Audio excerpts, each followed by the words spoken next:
Good morning and welcome back to My Crafty Hen House. My name is Elaine and I have you in the kitchen today, and I am going to go ahead and can up some salsa, and I'm going to take you through the steps that I do to get 6 pint jars of salsa. Now the recipe I'm going to be using today is by a Cassie Johnson. It's a Zesty Salsa recipe for canning. And again, her name is Cassie Johnson, and you can go on the internet and pull this up. I went ahead and I've got all my tomatoes, my peppers, I have some Nadapenos from my garden, and we're gonna walk out and get some basil to add to this salsa. On this recipe, it calls for cilantro. I don't have any cilantro, so I'm gonna use what I do have, and that's some really fresh basil. So we're gonna go out to the garden and get some of that. First of all, I'm gonna take you around and show you how I have things set up. It's a very, very easy process.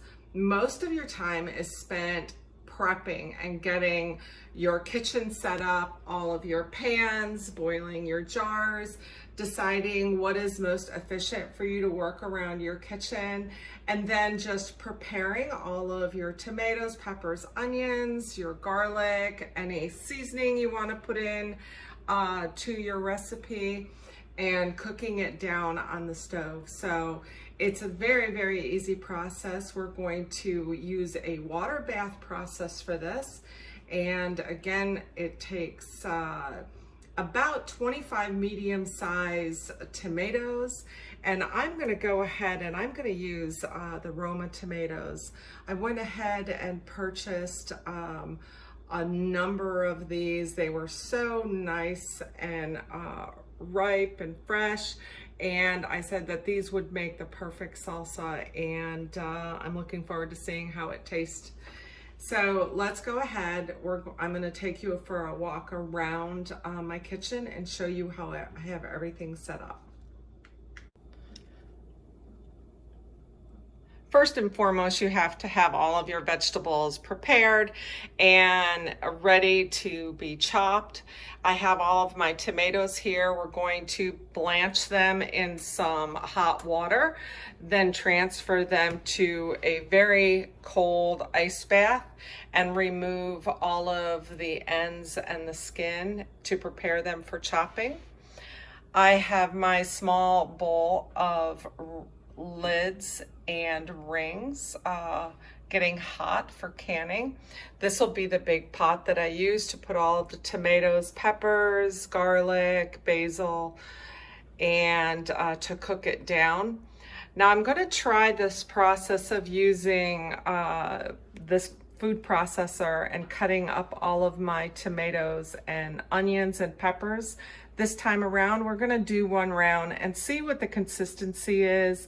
And if it's too chopped up, we might just go ahead and do this by hand. Over on this side of the kitchen, I have my big pot boiling or starting to boil with my jars to sanitize them. This will be the pot that I use to do the water bath as well on my little countertop heating element. And we'll take the jars out and set them on top of this towel to drain any water before we fill them. We have our onions ready to be chopped and prepared, as well as garlic set out to add to the recipe. And you want to make sure that you have all of your tools at hand, a nice clean washcloth, and I use this little pail right here to any of my scraps. I put in my scraps so that I don't have to transfer to the garbage can and make a mess of my counter. And then of course you're going to want to get your apple cider vinegar set out according to the recipe, and then your salt and your pepper. Right now I'm going to walk out to the garden.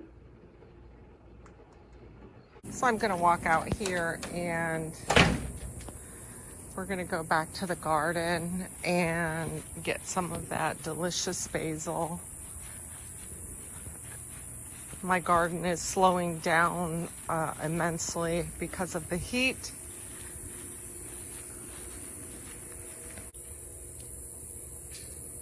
So this is the basil, and this is the basil that I started from cuttings. So let's just go ahead and top some of this, and we will take this in and put in our recipe.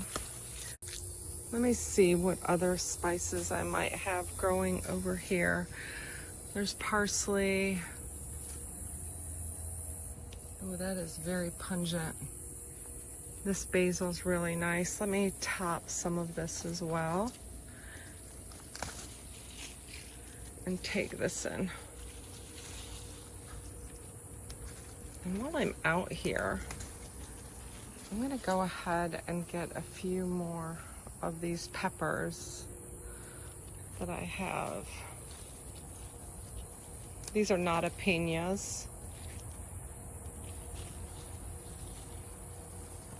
Oh, look at that basil.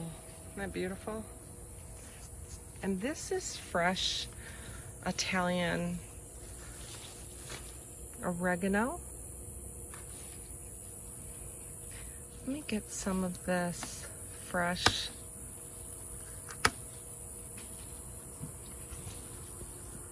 and take some of that. Okay, we're gonna go back up to the house now.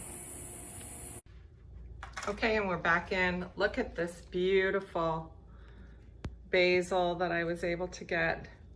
And we got a few more of our Nadapenios, and I also brought in some of the Italian oregano. Oh, it's just, oh, it smells so fresh and so yummy.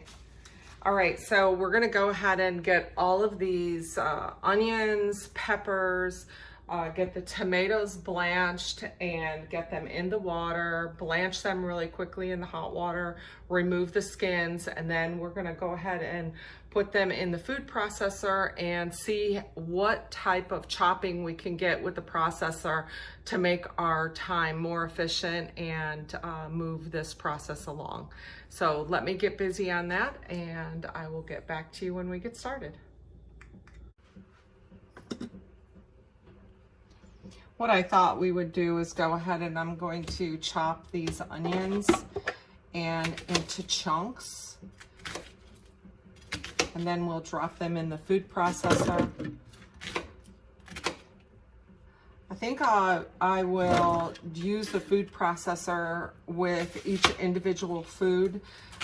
Some of your foods are harder than others, and chopping them all together may take a little bit longer to process one than the other. One will get really mushy and watery.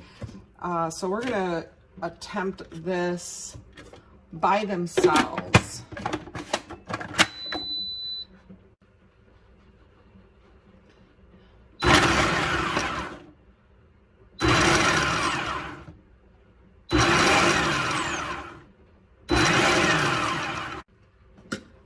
So that consistency is very nice. And I just pulsated about 3 times the onions after I cut them. And you can see how nice the texture is for the salsa.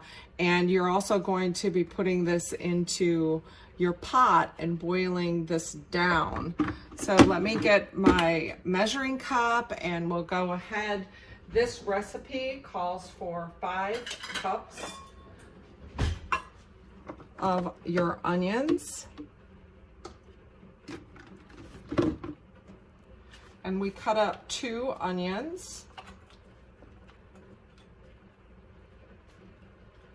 So there's 1,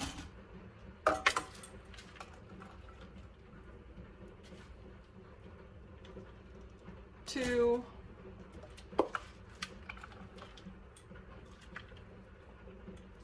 3,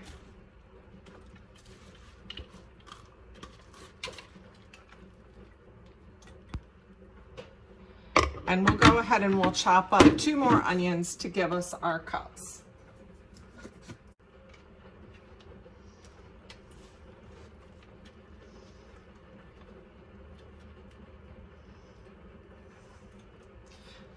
There's 4.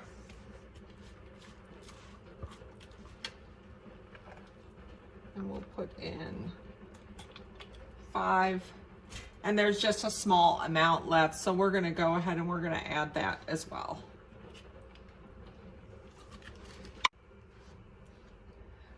Now I'll go ahead and I will do my peppers. Now, just a reminder, I just went out into the garden and I pulled some of these Nadapeno peppers. They're a sweet pepper, and I want to just throw them in here with the others that I had pulled out of the garden.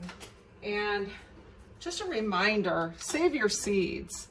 So you're going to take your little pepper and cut it down the middle, and then we're going to go ahead and take the seeds out. I like to put them on one of these little plates, and I put them above the kitchen sink, and I let them sit there and dry out. And I plant them. I've been planting them this way for about 2 years now. So if you can imagine, every one of these little seeds is a pepper plant potentially, and that will produce you at least a dozen, if not more, Nadapenos. So, and I do the same thing with my my green peppers. I save the seeds. These were from this morning. I pulled them all, and I'll leave them on this little tray. Look at all those green pepper seeds. And it's worth it to save them and see if you can grow them. I've been growing them, like I said, year after year, so it really works quite well when you're not able to find the seeds that you like or they're sold out. So I'll go ahead and we're gonna chop these peppers. I've already cored them. I've cut off any little spots that I didn't think were good or that would show up brown. And we're just gonna rough chop them and put them in our food processor. And you can do all of them. I have some small little peppers, like a medley, sweet peppers that are orange and red, and I had some yellows, and we're just gonna put these in here as well. And there's actually 2 jalapeno peppers in here just to give it a little bit of spice. And we can do all of these at the same time. Let me start out with this amount. There's a fair amount in this container, and I don't want the chunks to sit on the top. So we're gonna pulsate again. About 3 times, the same as we did with the onions.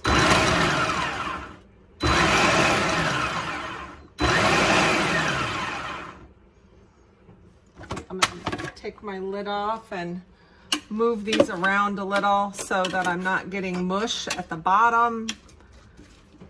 I don't want to pulsate it too much because I don't want it to liquefy. Okay.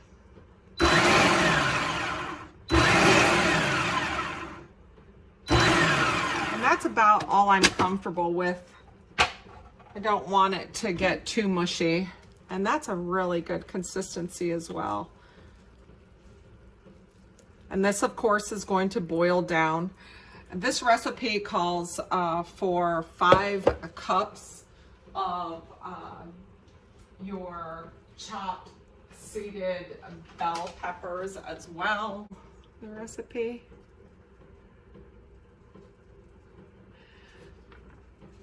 So I have plenty of the peppers to add to this recipe to be equivalent to the 5 cups.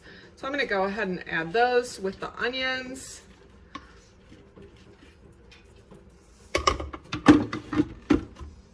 And we'll finish up the rest of these peppers and get them processed. I would say one thing is that when you are going to use a food processor instead of chopping, you want to make sure, from what I'm learning today, I've never used a food processor before making the salsa, is you want to make sure all of your pieces are cut pretty much the same size so that when you're processing them, they're all breaking down at about the same rate. If you have a big pepper in there with a bunch of little tiny ones, then the tiny ones are gonna turn to mush. This is giving everything equal opportunity as it's being processed.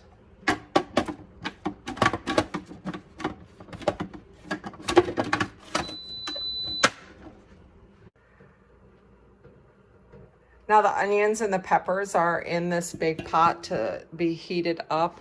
My jar lids and rings have come to a boil, so I'm gonna make sure that that gets shut off.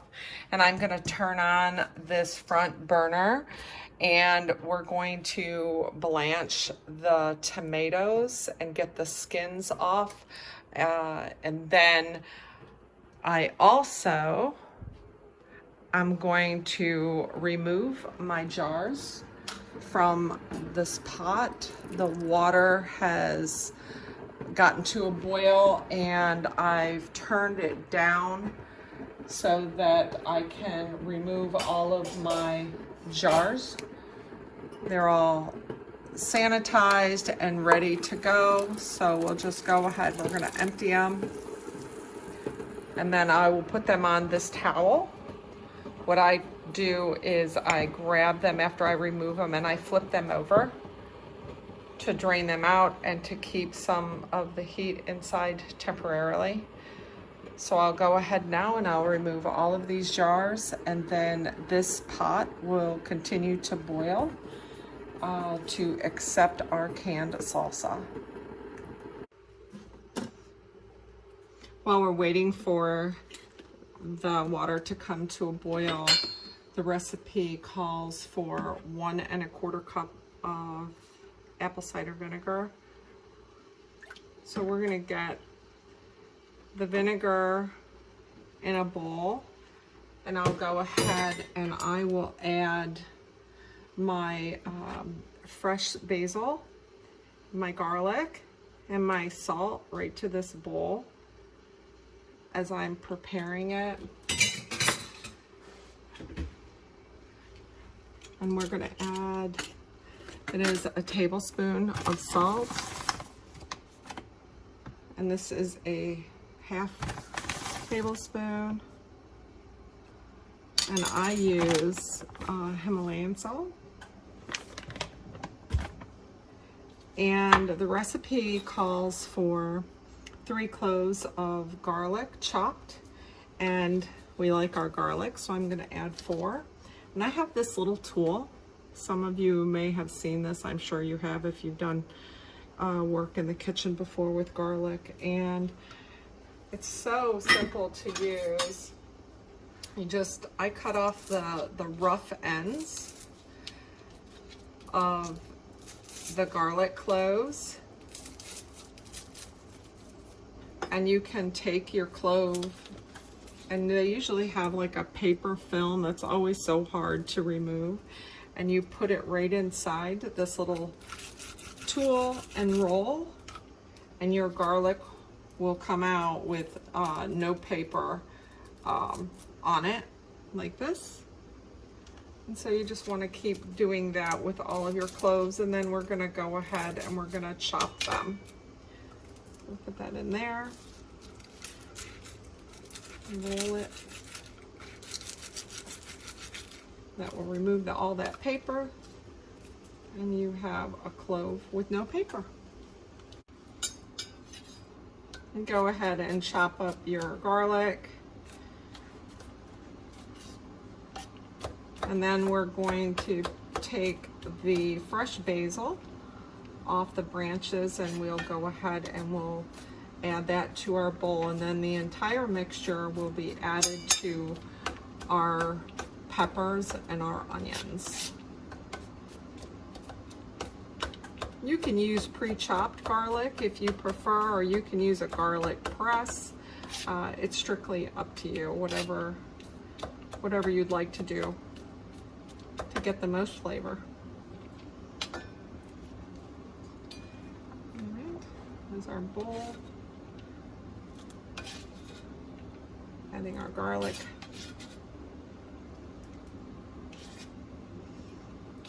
And then we'll pull, I've already rinsed this off. We're gonna pull off our fresh basil.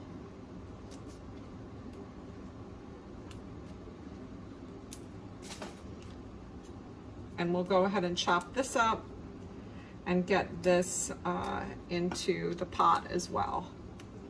I see that my water is beginning to boil for my tomatoes. And once that comes to a boil, we'll submerge the tomatoes in the boiling water to allow for the skin to come off. So I'll share with you now how I go ahead and I blanch the tomatoes. As you see, I have the water at a rolling boil. What we're gonna do is we're gonna take our tomatoes and only work with as many as you can handle. So you can put in about of this size. I would say do about 6 of them. Now you're gonna let this boil for 30 seconds. So I'll set my timer for 30 seconds and I'll hit start. Once the timer goes off, we'll go ahead and we'll take our tomatoes out of this boiling water and we'll immediately put them in the ice bath. That instantly cools them down. If you leave your tomatoes in the boiling water too long, you'll get a tomato that is mushy, and you don't want to do that for salsa. You want a tighter consistency of your tomato. So you really have to watch really quickly. So we'll go ahead and we're going to pull these out and get them right into the cool water.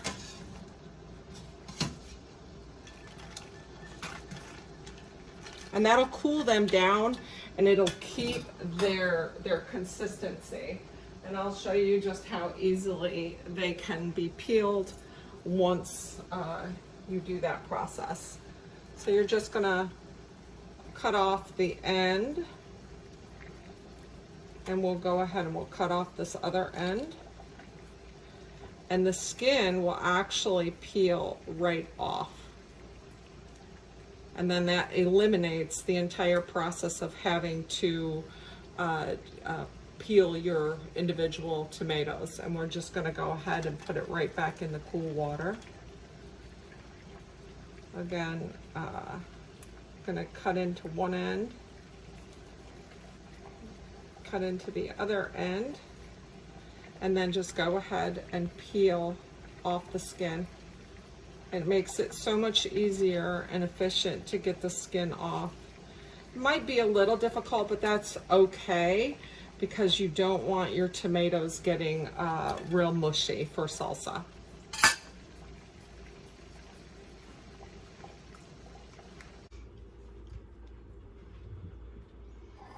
So we're working on this beautiful batch of peeled tomatoes, and I just want to remind you that when you're working in the kitchen to do any type of canning and the prep for your tomatoes or your vegetables, you really there is no wrong way to do it except for overcooking, of course, but you want to test your tomatoes. Some people use much riper tomatoes, or some use that aren't ripe as much, but they're still good for canning. So the time frame that you're going to put them in the hot water varies, and you can put it in a little too long or a little too short. Just test yours each time that you're starting your batch, and find out what works for you, because what I do may not work for the type of tomatoes that you're using, but for this recipe and the tomatoes that I chose, it seems to be working very well. Now, some of them I did switch to 15 seconds in the hot water, not 30, because they seemed like they were more ripe, and I didn't want to overcook them and turn them into mush. Another thing that I'm going to be doing for this recipe is I'm going to go ahead and chop my tomatoes by hand.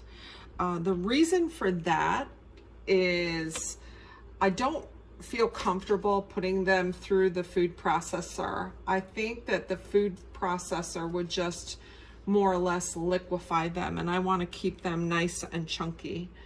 And so I'm going to go ahead and I will hand chop these and get them into the pot with the peppers and the onions.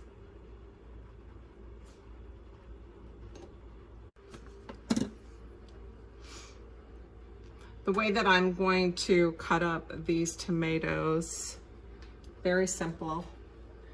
Just going to cut them in half and turn them over for the flat side down. Then I'll go ahead and cut each half into a third.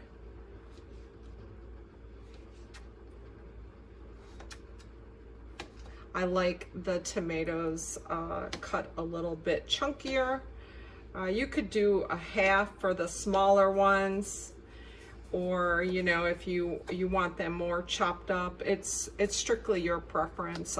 But you are going to be boiling them down for 10 minutes with the other the rest of the ingredients, and then we're going to go ahead, and when you have them cut into 3, we're going to cut them again. And this is the consistency of the salsa tomatoes. They're a nice chunk, plus they will be boiled down, so we'll just add them to our bowl. And you're going to complete that for all the tomatoes, and then you're going to add them to your pot with the peppers and the onions.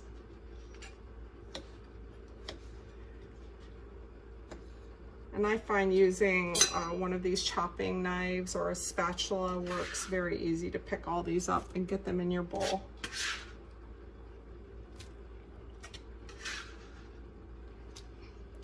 So this is what we've done. And this is what we need to do.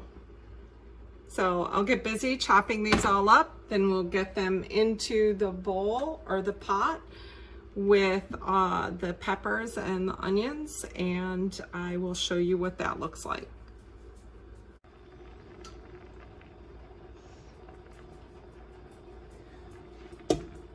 We're going to add the final batch of tomatoes and get this whole pot to a nice boil, and then the boil needs to be consistent for 10 minutes. But oh, it's looking absolutely beautiful. Looking absolutely beautiful. Let me pull up a spoon.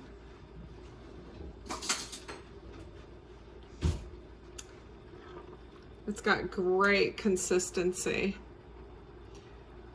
So I'm really happy with it. We put the basil in, the Italian oregano, we have our garlic in, our salt, our apple cider vinegar, tomatoes, all the peppers, and the onions. So we're gonna get this to a boil for 10 minutes and then start filling our jars.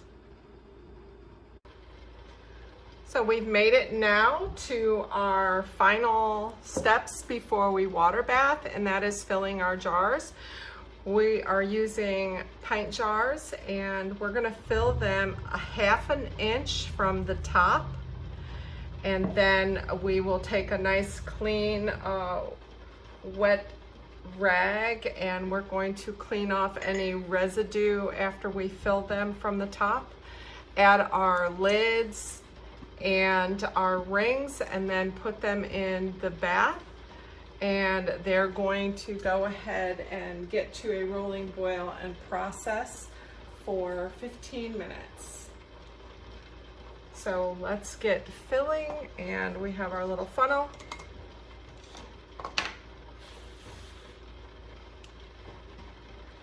Let me show you how well our salsa turned out.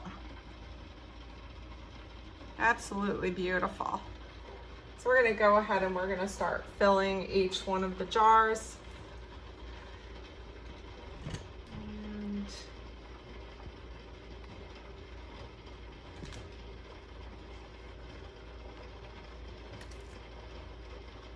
And leaving about a 1/2 inch, and we're going to go ahead and check that as we're going.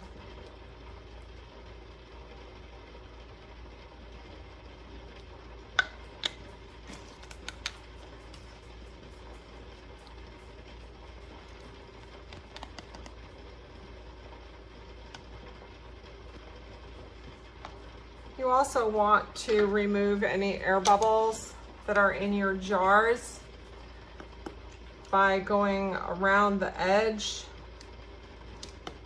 and tapping them to remove any air bubbles. You don't want your air bubbles in there while you're processing it. And you'll get a true headspace reading if you go ahead and do that. Now we have a tool here that has a 1/4 inch reading and a half inch reading, and we just put that along the edge, and we can see that we need a little bit more in here.